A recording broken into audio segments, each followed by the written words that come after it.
नवा अंतर्राष्ट्रीय श्रीनाथ हिंदी महोत्सव का ये पहला चिंतन मनन सत्र है जो हिंदी साहित्य और आप युवाओं को समर्पित है।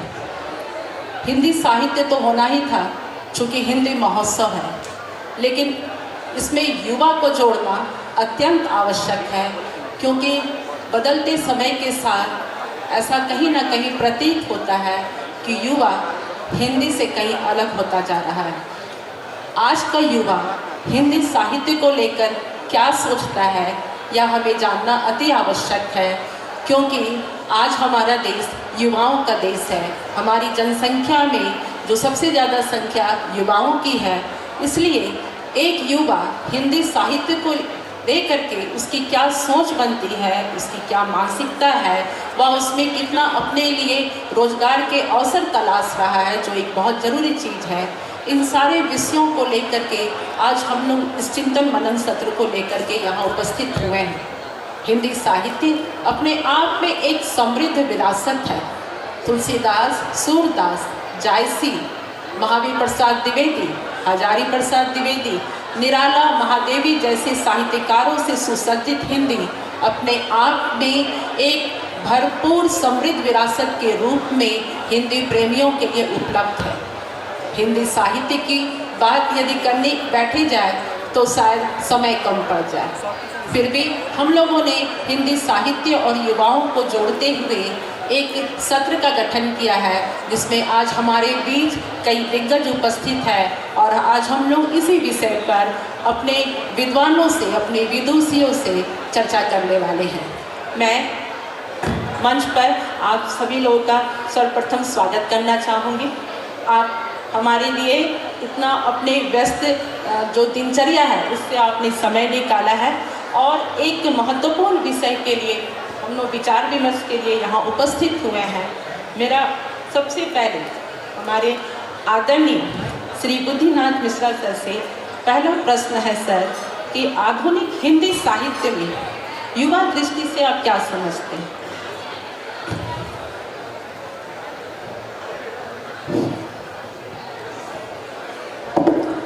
धन्यवाद रचना रश्मि जी और हमारे पैनल पर जो उपस्थित विदुषी हैं।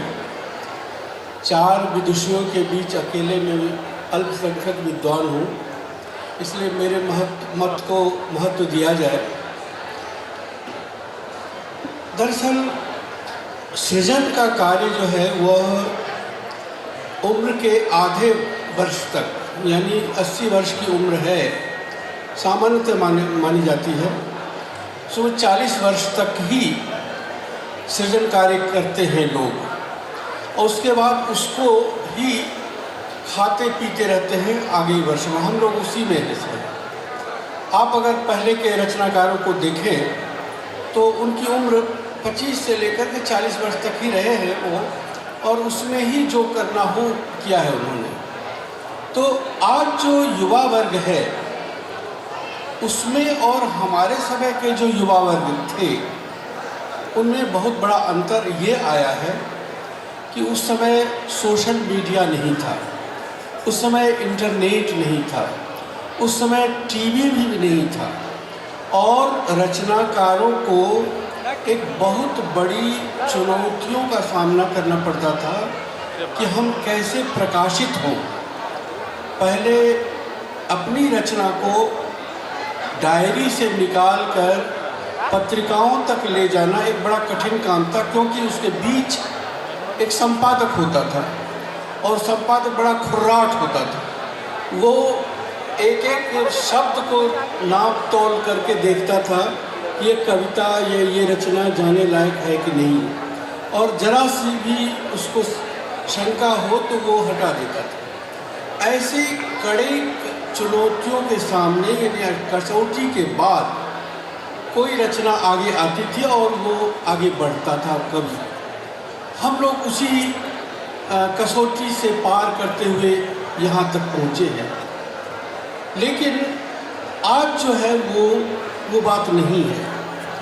हमारे बच्चे जो हमारे हमसे छोटे हैं, 15 साल के हैं, 20 साल के हैं, उनके लिए वो संघर्ष नहीं है, वो चुनौतियाँ नहीं है कोई कसौटी भी नहीं है।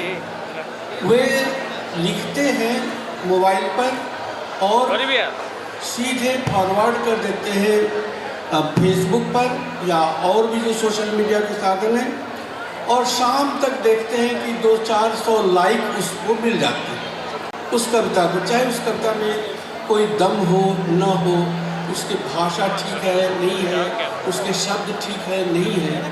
तो इसमें क्या हुआ है कि उसको मालूम ही नहीं है कि उसकी रचना किस तरह की है।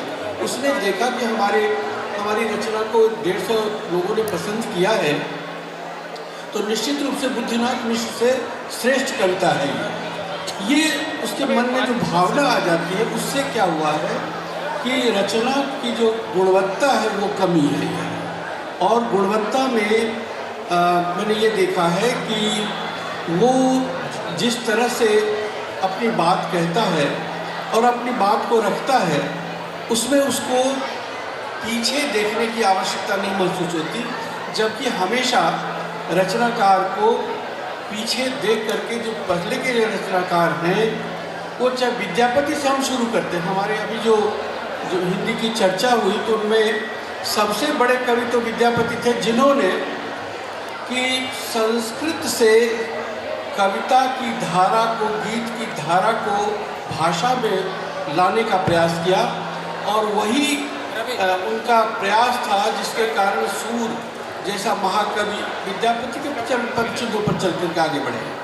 तुलसी हो, कवि तो नहीं कह सकता, लेकिन कम से कम आगे के जो रचनाकार है वो सब विद्यापति को लेकर के चले थे। तो हमारे पास विद्यापति जैसे रचनाकार हैं और बढ़ते गए उस क्रम को।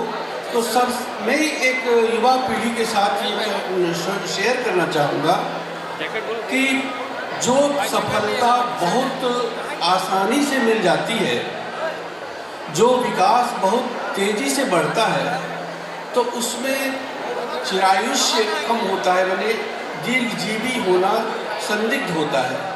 और जो बढ़ते बढ़ता है, जैसे मान लीजिए कि एक गेहूं की फसल है, तो गेहूं की फसल बहुत तेज़ी से बढ़ती है, लेकिन 6 महीने में वो समाप्त हो जाती है। लेकिन आम का पेड़ 6 महीने में नहीं बढ़ता है, उसको बढ़ने में वर्षों लग जाते हैं और तब जाकर के वो फल देता है। तो आप रचना क्रम में अपने को आम का पेड़ बनाइए, गेहूं की फसल नहीं बनाइए। बहुत सही कहा सर आपने। युवाओं को ये समझने की आज ज़रूरत है कि उन्हें गेहूं की फसल बनना है या आम का पेड़ बनना है। निश्चित तौर पे आज ये समय आ गया है कि युवा ठहर के इस चीज़ को जरूर सोचें और समझें। मेरा सवाल रेणु जी से है कि आज हम लोग बहुत करीब से देख पा रहे हैं कि हमारे युवाओं की जो भाषा शैली है वो बहुत तेज़ी से बदल रही है। उसमें हम लोग परिवर्तन देख रहे हैं। उनका जो पहनावा ओढ़ावा है वो तो बदला ही है, लेकिन उनके बात करने के तरीके में भी बदलाव हुआ है, यहाँ तक कि उनके शब्दकोश में भी बदलाव हुआ है। तो यदि वैसा युवा लेखक बनता है तो हिंदी साहित्य उससे किस हद तक प्रभावित होती है?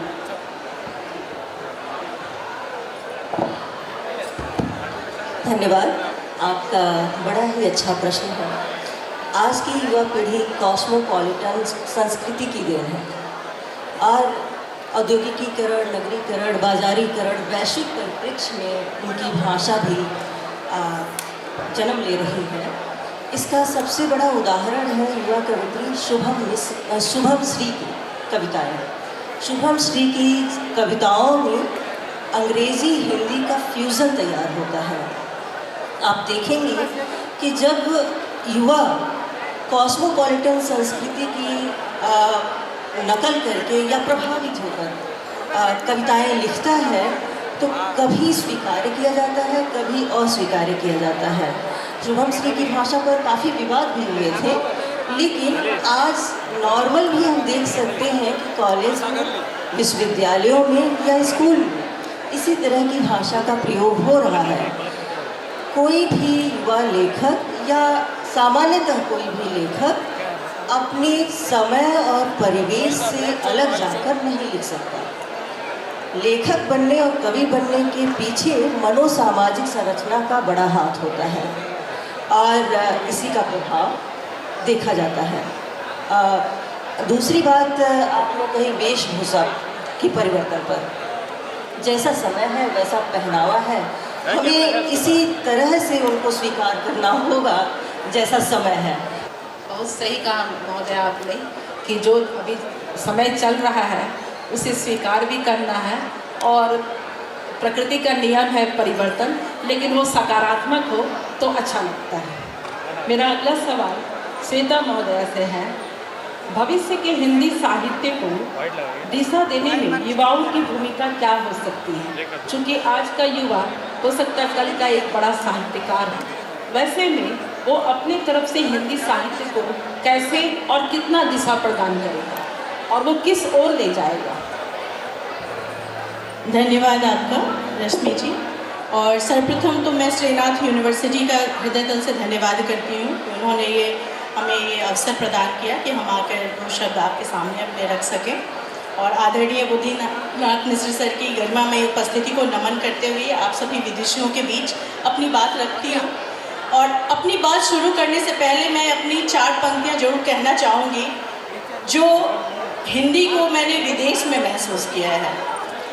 हिंदी की बिंदी लगाकर, हिंदी की बिंदी लगाकर भारत से अमेरिका जाकर, हिंदी की बिंदी लगाकर भारत से अमेरिका जाकर चर्चे में हिंदुस्तान रहा, जज्बे में हिंदुस्तान रहा, चर्चे में हिंदुस्तान रहा, जज्बे में हिंदुस्तान रहा। तन भले रहा परदेश में, तन भले रहा परदेश में, नई भाषा नई वेश में, इस बदलते परिवेश में दिल में हिंदुस्तान रहा और मन में भारत महान रहा, दिल में हिंदुस्तान रहा और मन में भारत महान रहा। आपने जो युवाओं की भूमिका का ये आधुनिक हिंदी साहित्य में युवाओं की भूमिका का जो ये विषय रखा है, ये बहुत सामयिक है और इस पर विचार विमर्श करने की सच में बहुत ही आवश्यकता है। जो आज का युवा है वो किसी भी प्रयोग धर्मिता से डरता नहीं है, वो नई चीज़ों की तरफ आकर्षित होता है, स्वाभाविक है।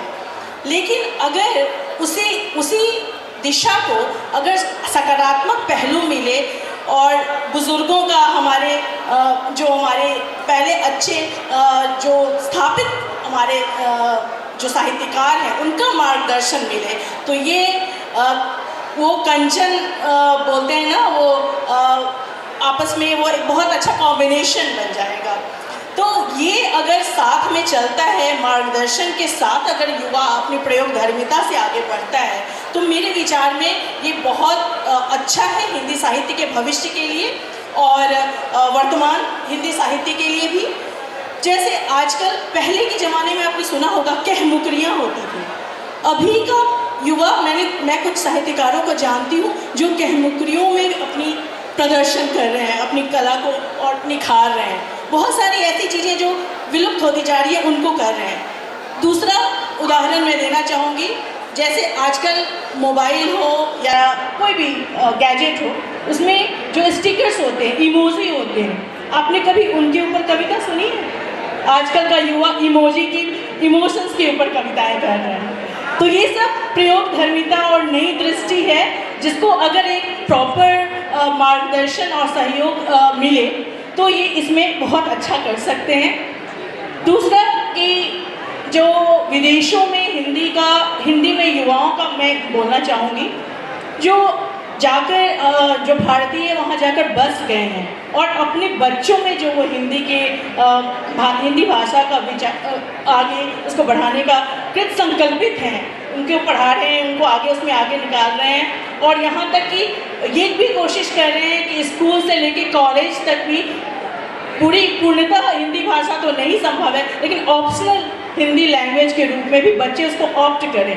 सिर्फ ऑप्ट नहीं करना, मतलब इसलिए नहीं करना कि हिंदी भाषा हमें अपनी जड़ों से जोड़ेगा तो हम पनपेंगे, सिर्फ इसलिए नहीं, ये इसलिए भी क्योंकि उसमें अगर उनको पॉइंट्स मिलेंगे तो वो ज़्यादा आकर्षित होंगे।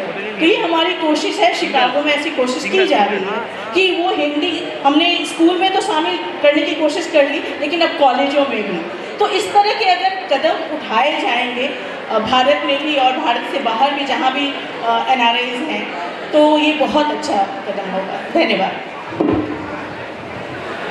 आप शिकागो में रहती हैं, लेकिन आपकी जिस तरह की भाषा है, हिंदी पर जो पकड़ है वो काबिल तारीफ है, इसकी सराहना होनी चाहिए।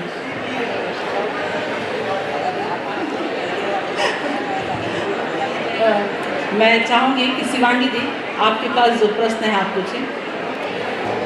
आप सभी का मेरा सादर नमस्कार। मेरा पहला प्रश्न डॉक्टर मिश्रा सर आपसे होगा।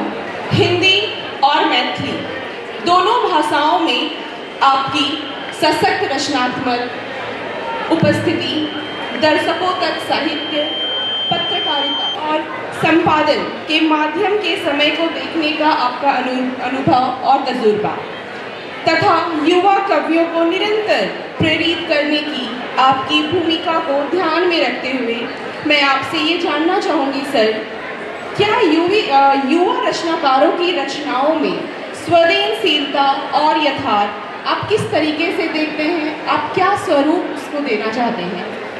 प्रश्न बहुत अच्छा है और कठिन भी है।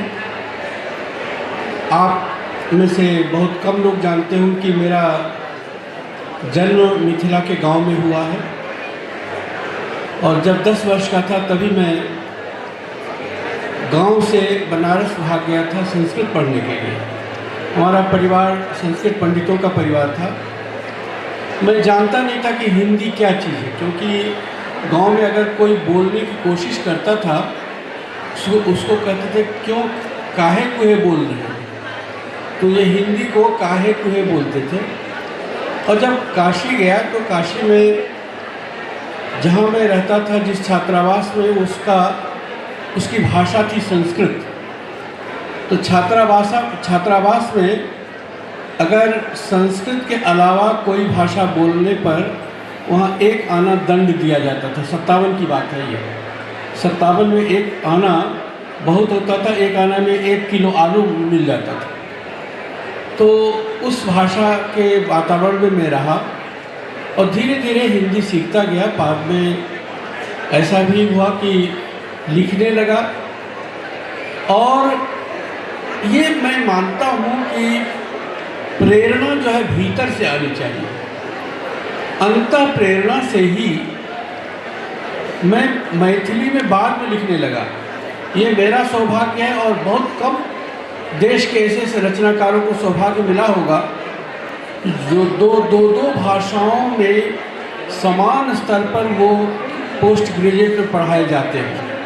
एक भाषा में तो पढ़ाए जाते हैं, लेकिन 2 भाषाओं में एक साथ पढ़ाया जाना बड़ा कठिन कार्य है, और मुझे ये सौभाग्य मिला। तो इसके लिए मैं समझता हूँ कि जो हमारी जो युवावस्था में जो समय बीता है, खोजने की जिज्ञासा के साथ किसी विषय को टैकल करने की, ये जो है शक्ति ये होनी चाहिए।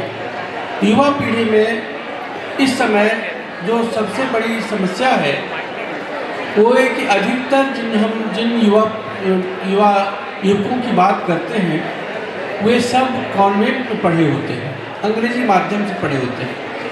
वो अंग्रेजी माध्यम के स्कूल जो खास तौर से कॉन्वेंट स्कूल, वे हिंदी को ऐसे देखते हैं जैसे कि देहाती कोई चीज़ हो। एक ज़माना था जब कि शायर सब, उर्दू के शायर जो ग्रामीण शब्दों का प्रयोग करने वाले शायर होते थे, उनको वो तुच्छ दृष्टि से देखते थे। और मैं सबसे बड़ा उदाहरण मैं दूंगा बेगम उत्साही जी का, जो कि बाद में पद्मश्री और बहुत सारे हुए, लेकिन उनको कोई शायर ही नहीं मानता था कि देहाती शब्दों का प्रयोग करता था। तो फिर बाद में फिराक गोरखपुरी जैसा बड़ा रचनाकार उसने कहा कि अगर ये शायरी नहीं है तो तुम लोग शायर नहीं हो। यहाँ से शुरू। तो मैं ये कहना चाहता हूँ कि जो बच्चों में जो ये संस्कार स्कूल स्तर पर भर दिया जाता है कि हिंदी 2म दर्जे की भाषा है, उनको ये नहीं बताया जाता कि हिंदी इस देश की प्रथम भाषा है, और वो भाषा है जिसके बल पर देश चलता है। वो भाषा है जिसकी पाठ्यक्रम 150 विश्वविद्यालयों में, यहाँ की नहीं दूसरे देशों में भी 150 विश्वविद्यालयों में उसको पढ़ाया जाता है। ये बातें नहीं कही जाती। ये भी नहीं कहा जाता कि हिंदी वह भाषा है जिसको बढ़ाने वाले हिंदीतर भाषी लोग थे। आचार्य केशव चंद्र सेन ने पहली बार हिंदी को राष्ट्रभाषा कहा और उसके बाद उसको बढ़ाने वाले में स्वामी दयानंद थे जो कि गुजराती भाषी थे। इस तरह से हिंदी भाषियों की भाषा ये न हो करके पूरे देश की भाषा ये नहीं है। इन बातों को बताने के लिए अध्यापक नहीं है स्कूलों में, और ये बच्चे संस्कार लेके चलते हैं कि हिंदी में लिखना बहुत महत्वपूर्ण बात नहीं है। इस शंका के कारण या इस धारणा के कारण जो बच्चे हैं वो ज़मीन की भाषा में नहीं लिख पाते, और जब तक आप ज़मीन की भाषा में नहीं लिखेंगे, धरती की भाषा में जो ऊर्जा है उसको ग्रहण नहीं करेंगे तो आप लिख नहीं सकेंगे। आप में कविता में अमृत तो नहीं आ पाएगा। हमारे हिंदी के भी, ये मैं युवकों के बीच में ये बात कहना चाहूँगा, इस समय गज़ल की बहुत बड़ी एक तरह से वो आंधी सी आ गई है। भले ही वो गज़ल नहीं समझते हों, उसकी जो अवधारणा है उसको न समझते हों, और उसमें वो ज़बरदस्ती, मान लीजिए कि मैं एक छोटी सी बात कह रहा हूँ उदाहरण के रूप में, इसको अन्यथा न लिया जाए, कि मैं अगर अपनी शायरी में कब्र की बात करूँ तो ये नकल होगा, क्योंकि हमारे संस्कार में कब्र नहीं है, हमारे संस्कार में सजदा नहीं है। ये सब सारे शब्द जो हैं एक दूसरी संस्कृति के शब्द हैं। तो अगर हम लिखते हैं, ये गज़ल लिखते ही दरख्त क्यों लिखेंगे भाई? 22 शब्द हैं हिंदी में संस्कृत के, वृक्ष के, पेड़ भी हैं, पादप है। पादप का अर्थ जानते हैं? पाँव से पानी पीने वाला। पेड़ को अगर देखिए तो पानी कहाँ से पीता है? अपने पाँव से, नीचे से, जड़ से पीता है। इस तरह के बहुत खूबसूरत शब्द है। मेरा एक स्तंभ है, कॉलम है जागरण में, वो मैं लिखता हूँ 15 दिनों पर, उसमें इन्हीं शब्दों, शायद मैं झूठ बोल रहा था तो ये चीज़ें जो हैं कि आप जब हिंदी लिखते हैं तो हिंदी के पास लाखों लाख शब्द हैं, क्योंकि वो संस्कृत से लेती है, और संस्कृत में शब्दों की कोई कमी है ही नहीं। पूरी दुनिया में जितनी भी भाषाएं हैं, मैं बहुत दायित्व के साथ ये बात कह रहा हूँ, जिम्मेदारी के साथ ये बात कह रहा हूँ कि दुनिया की सभी भाषाओं में बहुत से शब्द हैं जो कि संस्कृत के हैं। मैं उस पर ज़्यादा चर्चा नहीं करूँगा, विद्वानों की बात है, जब कभी विद्वानों की गोष्ठी होगी उसमें बताऊँगा। अभी केवल इतना बताना चाहूँगा कि आप अगर हिंदी में कविता लिखते हैं तो हिंदी के संस्कार को लेकर लिखिए, हिंदी के शब्दों को लेकर के लिखिए, हिंदी की इमेजरी को लेकर के चलिए, हिंदी की शब्दावली को लेकर, और उसकी दुनिया बना कर, उसमें नकल नहीं होना चाहिए। इतना ही मैं कहना चाहूँगा युवा पीढ़ी से कि युवा पीढ़ी जो है वो हिंदी में लिखे, लेकिन गौरव के साथ लिखे, गर्व के साथ लिखे, और बहुत समझदारी के साथ लिखे। धन्यवाद। बहुत बहुत धन्यवाद सर। ये तो सच है कि हिंदी हमारी संस्कार में है। हिंदी हमारे सोने से लेके जागने तक पूरी दिनचर्या को दर्शाता है। कुल मिलाकर युवा रचनाकार अपनी कृतियों के माध्यम से समकालीन भारत की धड़कन को व्यक्त कर रहा है और साहित्य जगत में नई ऊर्जा का संचार कर रहा है। युवा रचनाकारों के नई सोच को दर्शाती है और समाज के विभिन्न पहलुओं को कलात्मक रूप से प्रस्तुत करती है। आपके विचार हमारे साथ साझा करने के लिए बहुत बहुत धन्यवाद सर। जिस तरह डॉक्टर मिश्रा सर ने हिंदी और मैथिली को जोड़े रखा, उसी प्रकार अब हम हिंदी और भोजपुरी को जोड़ने वाली रेणु मैम की ओर थोड़ा रुख करते हैं। इस कार्यक्रम को अब मैं अपना अगला प्रश्न आपसे करती हूँ मैम।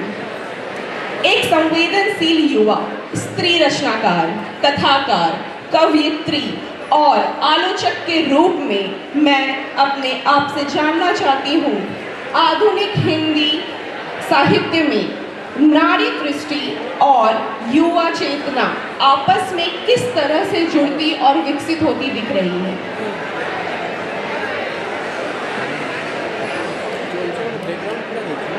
आप अपना प्रश्न एक बार फिर से दोहरा दीजिए। जी, आधुनिक हिंदी साहित्य में नारी दृष्टि और युवा चेतना आपस में किस तरह जुड़ती और विकसित होती जा रही है? नारी दृष्टि और युवा चेतना। सबसे पहले हमें ये समझना होगा, युवा की अगर हम बात कर रहे हैं तो 40 साल के उम्र तक के युवाओं की बात कर रहे हैं। 40 पिछले साल तक मैं भी युवा थी, और आज जब हम नारी दृष्टि के संदर्भ में हम बात कर रहे हैं, आज के युवा ज़्यादा यथार्थवादी हैं। कल्पनाओं में पहले के कवियों की तरह वे नहीं डूबते हैं। जब वे प्रेम कविताएं भी लिखते हैं तो साथ के साथ वे देश दुनिया की भी बात करते हैं।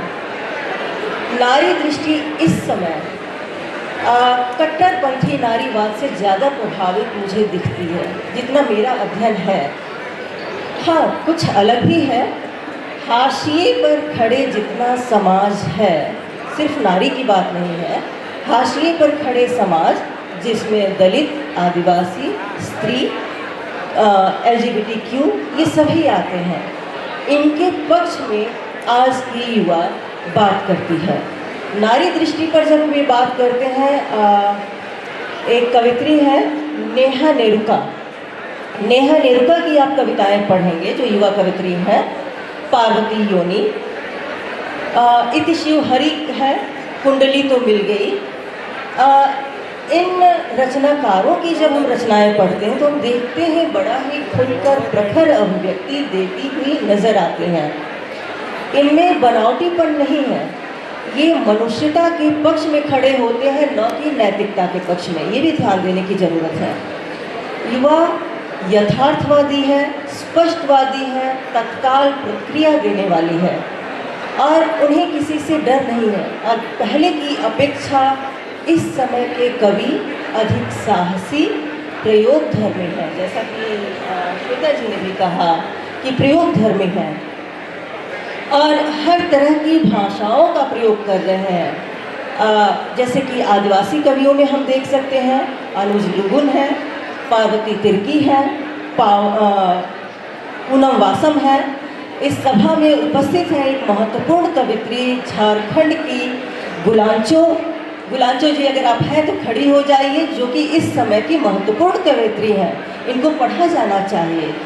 तो अपने देशज शब्दों को भी लेकर ये लोग प्रयोग कर रहे हैं, और स्त्रियों को जो हाशिए पर खड़ी हैं, और जहाँ तक स्टेज की बात नहीं कर रही हूँ या शहरों में खड़ी स्त्रियों की बात नहीं करते हैं, गांव गली के किनारे बैठे हुए, दूर दराज में बैठी हुई स्त्रियों की भी दर्द की अभिव्यक्ति इस समय की स्त्रियां कर रही हैं।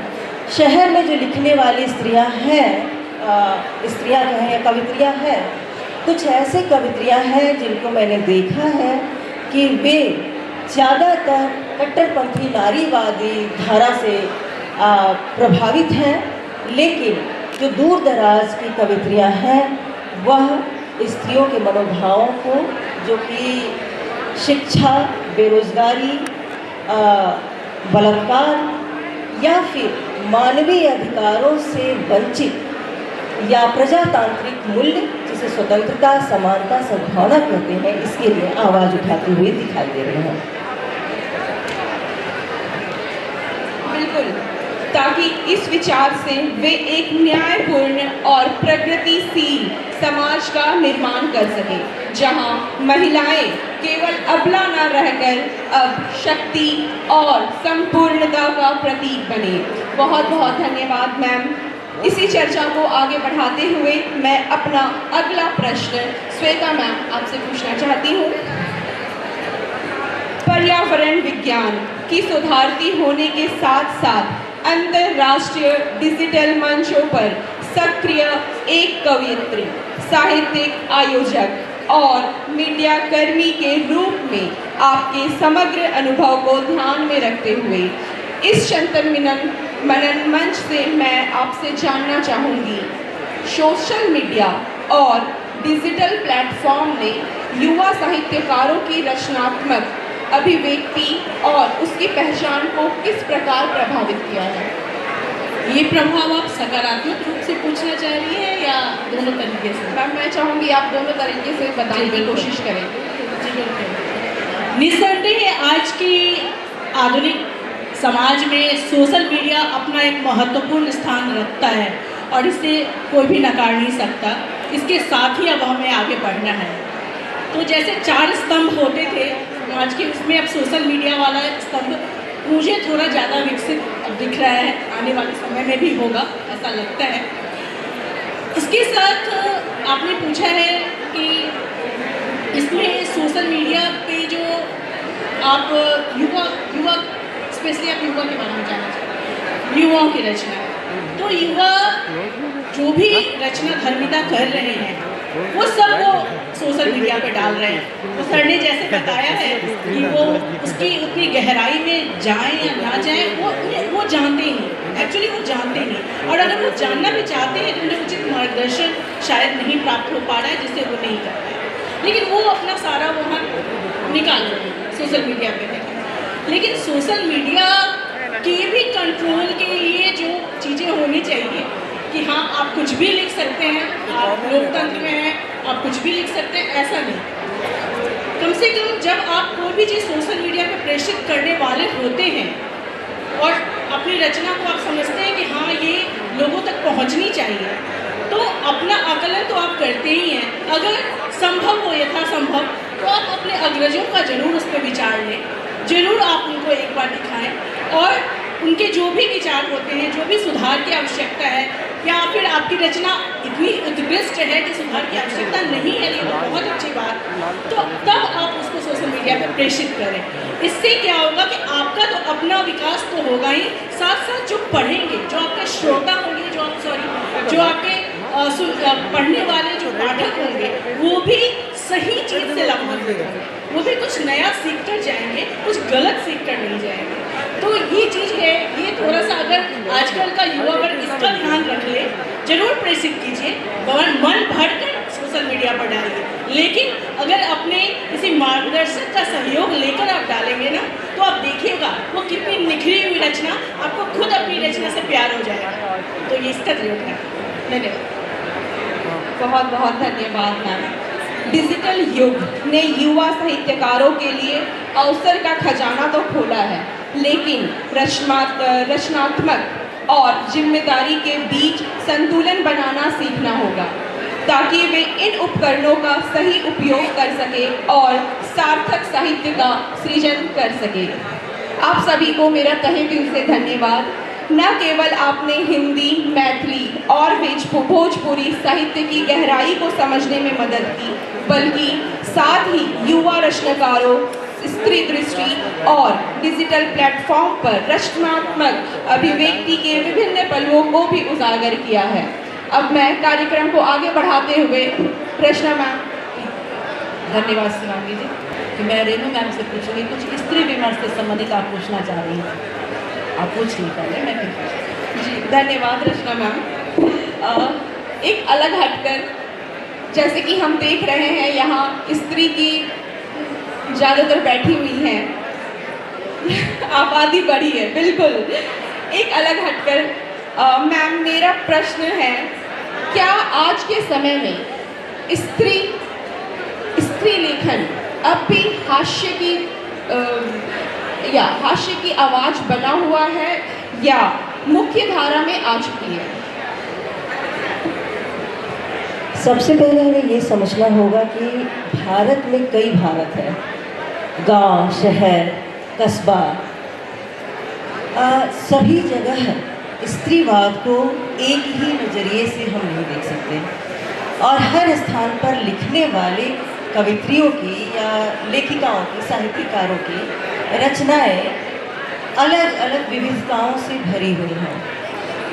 जहाँ तक मुख्य धारा में शामिल होने की बात है, तो मैंने कहीं सुना था कि 21वीं सदी को स्त्री लेखन की सदी माना जा रहा है।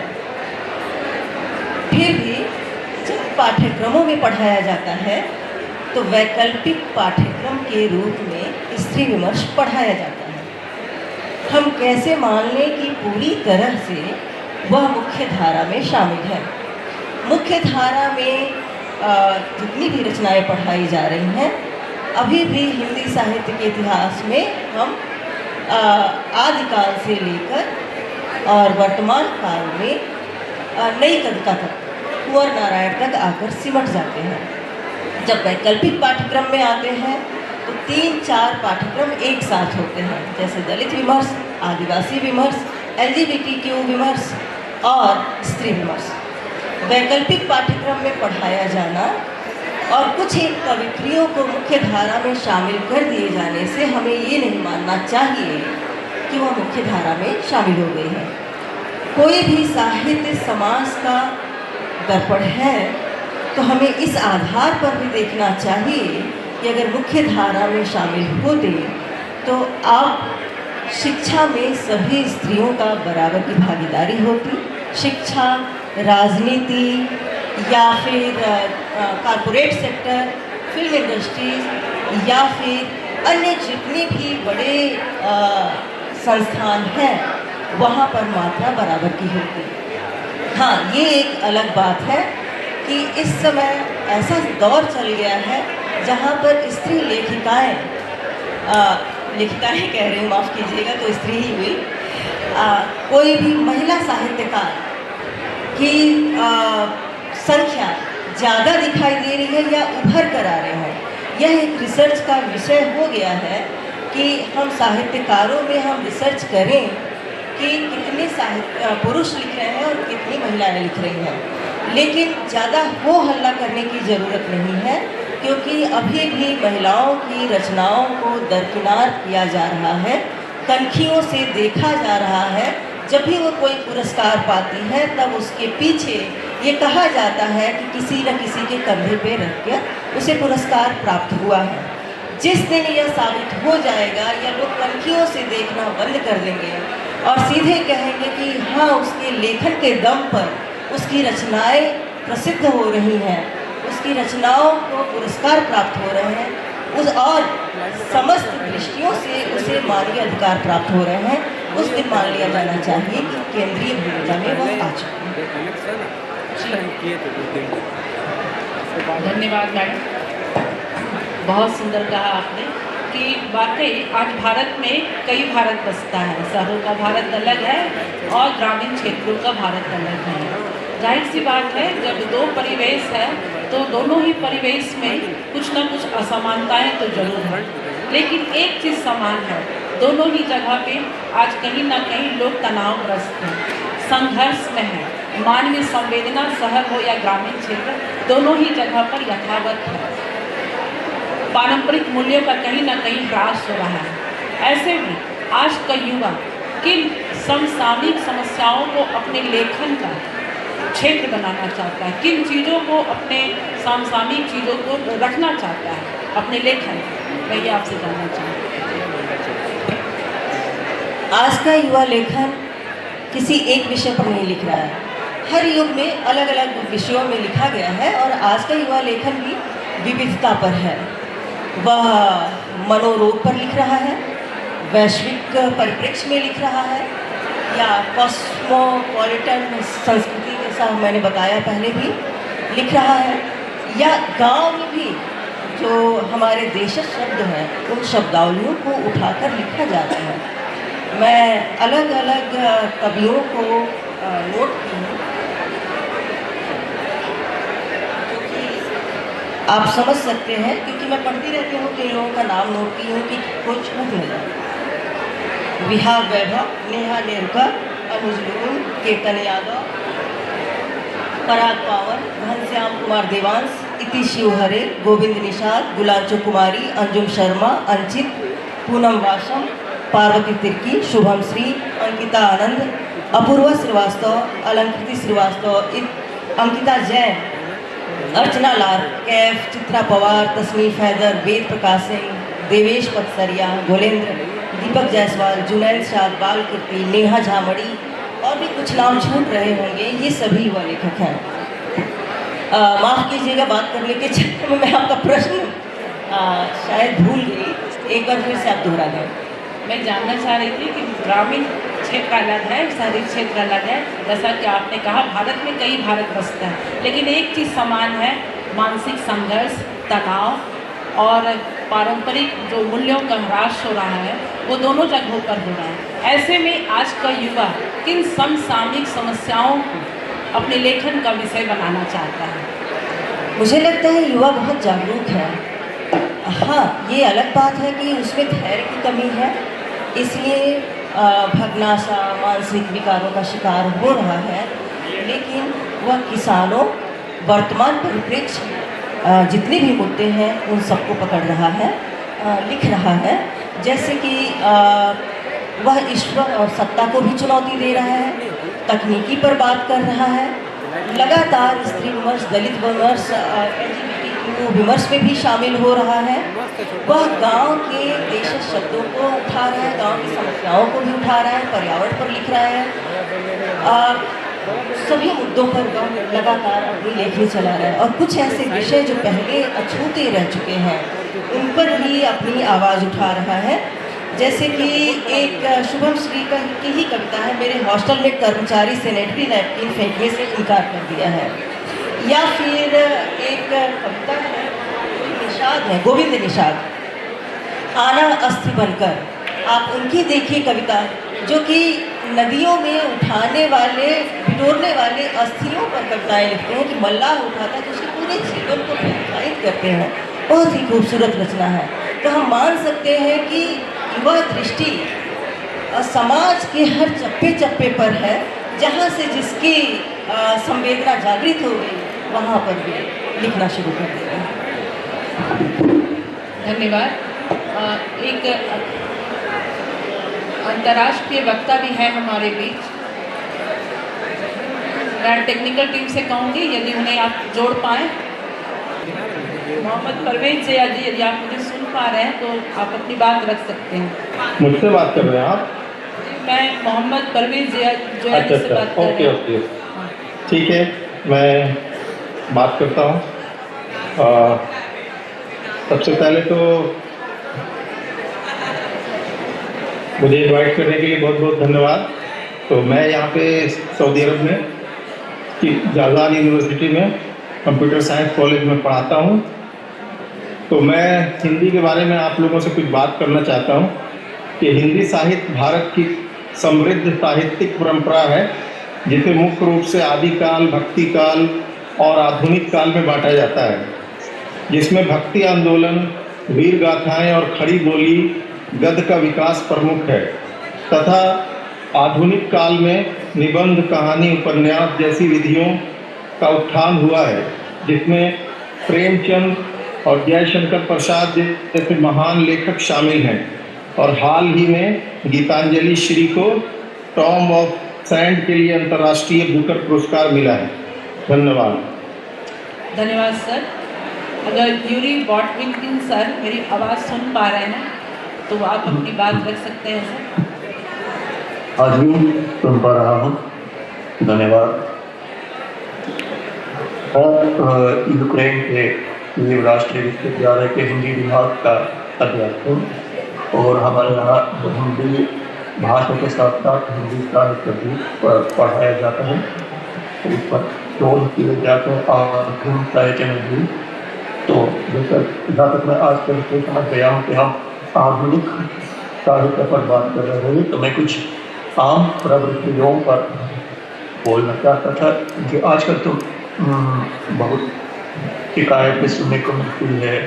नई पीढ़ी लोग पढ़ना नहीं चाहते, किताबें नहीं पढ़ते हैं, जिसका वो रील्स देखते रहते हैं। मैं कहना चाहता हूँ कि प्रत्येक पीढ़ी का साहित्य न केवल उसके ही लेखकों, उसको पाठकों पर भी निर्भर होता है। और ये जो परिवर्तन हम देख रहे हैं आधुनिक साहित्य की प्रवृत्तियों में या उस साहित्य को पढ़ने, ग्रहण करने की जो सक्षमता है आजकल की नीति है।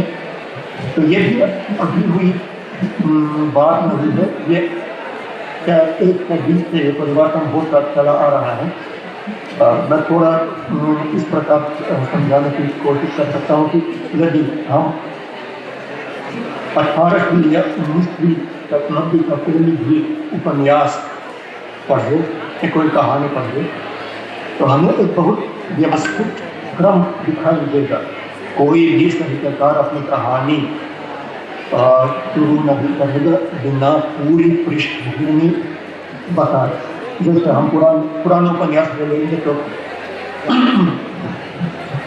विस्तार से बताया जाता है कि बात कहाँ आती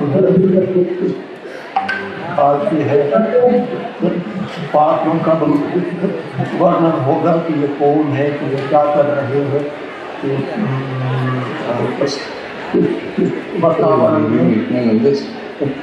घटना हो रही है।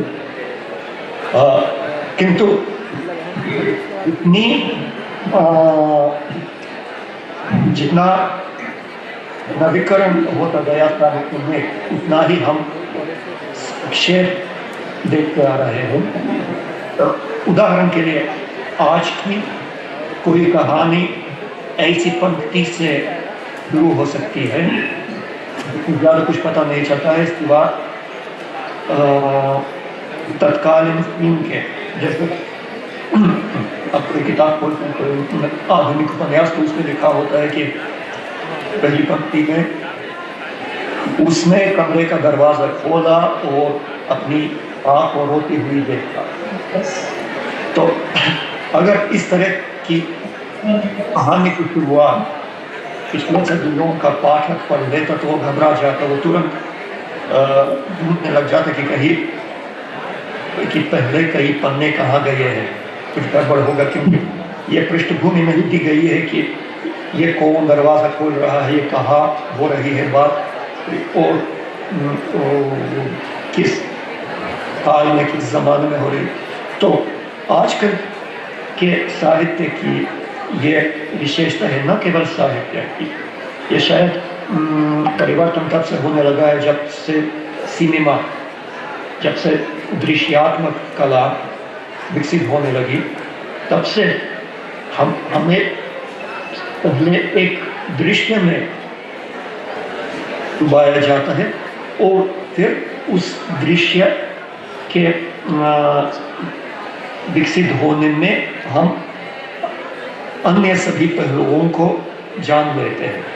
फिर धीरे धीरे हमें पता चलता है कि ये मुख्य पात्र कौन है, कि वो कहाँ रहता है, कि ये इस घटना का इस घटना की पृष्ठभूमि क्या है। तो आजकल की युवा पीढ़ी और आजकल का साहित्य, तो हम कह सकते हैं कि ये एक साहित्य का थोड़ा अलग आयाम है, उसमें थोड़ा अंतर्ज्ञान आ गया है और बहुआयामिकता आ गई है। हमें पहले दृश्य चाहिए, हमें पहले जज्बात चाहिए, उसके बाद हम बाकी सारे पहलुओं को अपने लिए स्पष्ट कर लेते हैं। तो ये जो आजकल की रील संस्कृति आ गई है, जो छोटे छोटे की संस्कृति आ गई है, उसकी जो मुख्य बिंदु है कि हमें एक मूल भाव को लेकर हुए होता है और उसके पश्चात उसके आसपास हम निर्मित करते हैं वही सारे तथ्यों को जो कि जिनको पहले सबसे शुरुआत में बताया जाता है। तो ये ऐसा नहीं है कि आजकल युवा पीढ़ी को पढ़ने में कम दिलचस्पी है या साहित्य लिखने में कम दिलचस्पी है। आजकल की कला इस प्रकार परिवर्तित हो गई है कि पूरा अप्रोच अलग है। तो और जो इसमें कोई नकारात्मक बात नहीं लगती है कि शायद इसी का नाम है विकास। लेकिन चीज़ों के साथ सिनेमा वगैरह आने के बाद ये सब परिवर्तन होने लगा है। यहाँ पहले दृश्यात्मक भाव में कभी ये जाते हैं और इसके बाद कहानी होती है जो कि मुझे थोड़ा उल्टा हुआ। तो इस पर शायद मैं बात करना चाहता था कि आजकल की युवा साहित्य की ये विशेषता है जिसको एकदम सही रूप से हमें अपनाना हो। धन्यवाद। बहुत बहुत धन्यवाद सर। बहुत बहुत धन्यवाद सर। आप सभी इतनी दूर से हमारे महोत्सव में ऑनलाइन ही सही सम्मिलित हुए हैं। समय का अभाव है, इसलिए अब हमें अपने चिंतन मनन सत्र को यहीं पर समेटना होगा। आप सभी इतने दूर से हमारे इस सत्र में सम्मिलित हुए, अपने ज्ञान से, अपने विचारों से हमें अवगत कराया, हमारे युवाओं को इतना कुछ बताया कि आप हिंदी साहित्य से किस तरह से खुद को जोड़ सकते हैं और कुछ नया कर सकते हैं। और मैं इस चिंतन मनन सत्र को इन्हीं बातों के साथ यहीं समाप्त करती हूँ। आप सभी का पुनः एक बार बहुत बहुत धन्यवाद।